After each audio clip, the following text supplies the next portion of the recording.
What time is it? It's time to vote. What time is it? It's time to vote. What time is it? It's time to vote. It's election time. Get out and vote. That's right. This year, Tuesday, November 3rd, is Election Day, which means everyone in the United States over the age of 18 gets the right to vote. But why do we have that right? How did it come about? And who are we voting on? That's what this video is going to be talking about today. We have the right to vote because we are a representative democracy. That means that we vote for representatives to decide on laws and bills for us. So this year, we are voting for Congress, Senate, and the President of the United States. So first up is the House of Representatives. Every 2 years, each member of the House of Representatives has to go up for re-election, which means that every 2 years, the House of Representatives could completely change. For the last 2 years, the House of Representatives has been controlled by the Democrats. It looks like this year the Democrats are going to keep control of the House, but you never know.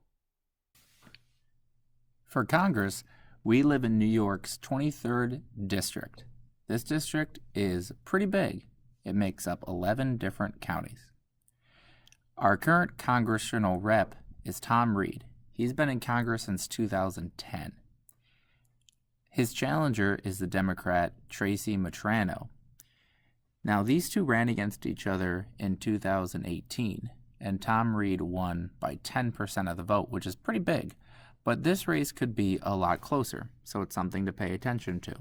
Another important part of this election is the Senate. There are 100 total senators that make up the Senate. Each of them serves 6-year terms.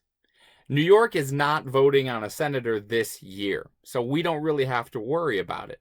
But a lot of changes could happen in the Senate. Right now, the Republicans control the Senate. But by the end of this election, you could see that swing to Democratic control, or even go to a 50-50 split.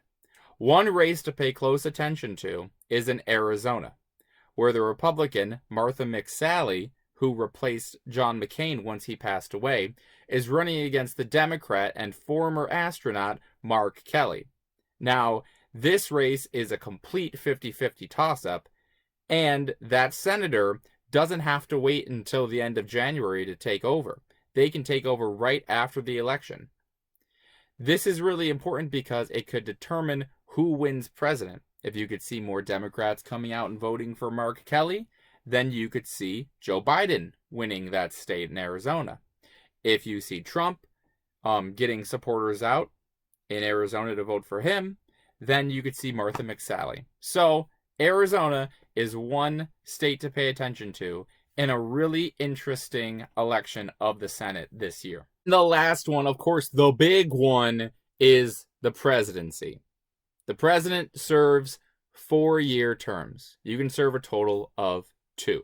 Now, if Trump gets reelected, that would be his second term. He's running against the Democrat and former Vice President to Barack Obama, Joe Biden. Now, this will not actually come down to who gets the most votes in the country. It'll come down to a thing called the Electoral College. And to go over the confusing and sometimes mind-boggling system of the Electoral College, you're going to have to wait until our next video. So to review, Congress, Senate, and the presidency are all up for grabs in our election on November 3rd. In New York, the 23rd District, that's where we live, you got the Republican Tom Reed against Tracy Matrano. For Senate, we don't vote on anything in New York, but it'll be really interesting to see who takes over control of the Senate, whether it's the Republicans or the Democrats. And finally, the big one is the presidency, which we will talk about in the next few videos. So thanks for watching this video. I hope it was informative. Have a good one. This is a Zoran the Panther production.